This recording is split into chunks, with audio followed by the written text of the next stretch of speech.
बंगाल में बीजेपी कैसे जीती? कई लोगों के मन में यह प्रश्न उठ रहा होगा और मैं आज इस वीडियो के माध्यम से उन्हीं सब प्रश्नों का जवाब दूंगा।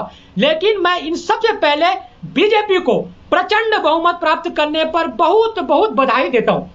दोस्तों, लोगों को लगता है कि ये जो बहुमत बीजेपी को प्राप्त हुआ है कहीं ना कहीं सरकारी तंत्र के दुरुपयोग से प्राप्त हुआ है। हो सकता है कि इसमें कुछ सच्चाई हो, लेकिन दोस्तों इतना बड़ा मैंडेट जो बीजेपी के पक्ष में आया है, क्या वो सरकारी तंत्र के दुरुपयोग से आया है?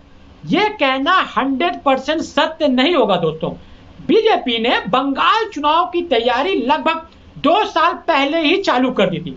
बीजेपी ने आरजी कर हॉस्पिटल कांड को बड़े ही तरीके से पूरे बंगाल के अंदर भुनाया और वहां पर बंगाल के लोगों को एक मैसेज दिया कि बंगाल में महिलाएं टीएमसी के राज में सुरक्षित नहीं है। बीजेपी ने दूसरा सबसे बड़ा कारण बनाया घुसपैठिया। बीजेपी ने बंगाल के लोगों तक यह बात बहुत ही आसानी से पहुंचा दी कि टीएमसी इन घुसपैठियों को बंगाल लाती है और ये घुसपैठिए टीएमसी के सबसे बड़े वोटर हैं। घुसपैठिए मतलब मुसलमान।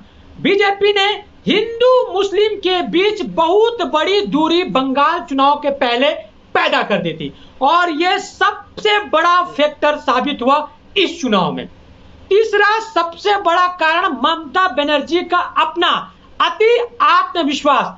ममता बनर्जी को यह लगता था कि बंगाल के 25 से 27% मुस्लिम वोटर ममता बनर्जी से छिटक नहीं सकते, लेकिन ममता बनर्जी को यह मालूम होना चाहिए था कि आपका ध्यान 25 से 27% मुस्लिम वोटर पर है, लेकिन बंगाल के अंदर 70% हिंदू है और यदि ये 70% हिंदू एक हो गया तो आपको फर्श से अर्श पर और अर्श से फर्श पर पहुंचा देगा। चौथा सबसे बड़ा कारण है दोस्तों एसआईआर। एसआईआर में बड़े पैमाने पर हर विधानसभा में वोट काटे गए और टीएमसी तो यह दावा करती है कि उसके वोटरों को चिन्हित करके वोट काटे गए। हो सकता है कि इसमें कुछ सच्चाई हो। पांचवा सबसे बड़ा कारण है दोस्तों टीएमसी की क्लब लेवल की गुंडागर्दी। छठवां सबसे बड़ा कारण है महिलाओं को 3000 रुपए महीना देने का वादा।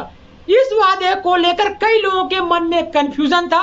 ममता बनर्जी को यह लगता था कि उनके द्वारा जो 1500 रुपए दिए जा रहे हैं बंगाल की महिलाओं को वो काफी हैं, लेकिन 3000 ने 1500 को आखिर पटक दिया।